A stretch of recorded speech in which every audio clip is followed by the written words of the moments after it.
Welcome to BaseballGuys.com. I'm your host on Around the Horn, Ray Flowers. Ethier, Major League record. How does that sound to you, folks? He now has a hit after getting a hit on Wednesday in 24 straight games. That's the all-time Major League record for the month of April. Ethier, spectacular player. He's had some issues with staying healthy for the entirety of a season. If he can just do that, avoid the nicks and bumps and bruises that have kind of held him back of late, 300, 30, 100 seems pretty much a lock given the hot start. He's got a chance to even exceed those numbers. He could vie for the NL MVP award. Might have to do so with his hot teammate Matt Kemp.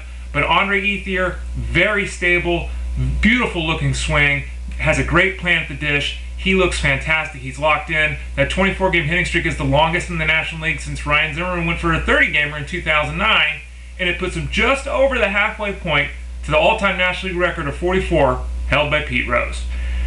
What are the Dodgers doing in the ninth inning? I have no idea. I'm sure you have no idea, and I don't even think the Dodgers have an idea. We have Jonathan Broxton, who's struggling. He's still getting ground balls. The strikeouts aren't quite there. He's walking a ton of guys. And there's been a little bit of concern because even though he's been getting saves, he's not looked very good in doing it. So Ned Colletti, the GM, comes out and says, look, we're going to remove Broxton from the ninth inning role. We're going to go with Vicente Padilla right now. We're going to give him a shot at it. Hon-Chih should be back off the disabled list. Those two guys are kind of going to be a committee approach moving forward. Don Mattingly hears this and he comes out immediately and says, no, that's not what we're doing. We're not doing that at all. Jonathan Broxton is still our closer. That's Tuesday. Let's flash forward to Wednesday. What happens when the Dodgers play on Wednesday? Who comes out in the ninth inning? Vicente Padilla. I don't know what's going on here. I don't know if there's a power struggle. I don't know if Mattingly's in control, Colletti's in control, Major League Baseball's in control. Maybe no one's in control. No idea what's going on there. I still have a lot of faith in Jonathan Broxton. I think that we're talking about a small sample size being the issue now. There are concerns because he struggled in the second half last year, but he still, in my mind, is a guy who can get the job done in the ninth inning. I don't know if the Dodgers are going to let him do that right now. Quo, great arm, always has success when he's on the field. Problem is staying healthy. Is it really Vicente Padilla time? Well, if you're looking for speculators, if you're going to that waiver wire trying to pick up some saves, grab Vicente Padilla. He might get some saves. Carlos Santana is really struggling right now. His batting average is down below 200. Lots of concern after a fast start to the year. I'll say this, maybe we overestimated where he is in his development. A lot of times players take a little bit of time to adjust at the big league level, especially after pitchers learn what their weaknesses are and learn to attack them better. Santana still, he's going to play every day. He's going to be in the middle of that Indians lineup. He still is doing a very, very good job. Strikeout to walk ratio is almost 1-to-1. When you do that, you are going to produce a solid batting average.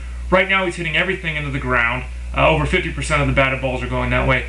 He'll correct that. I have a lot of faith in Carlos Santana still being a productive hitter, but maybe some of us overestimated what to expect from him in fantasy in 2011.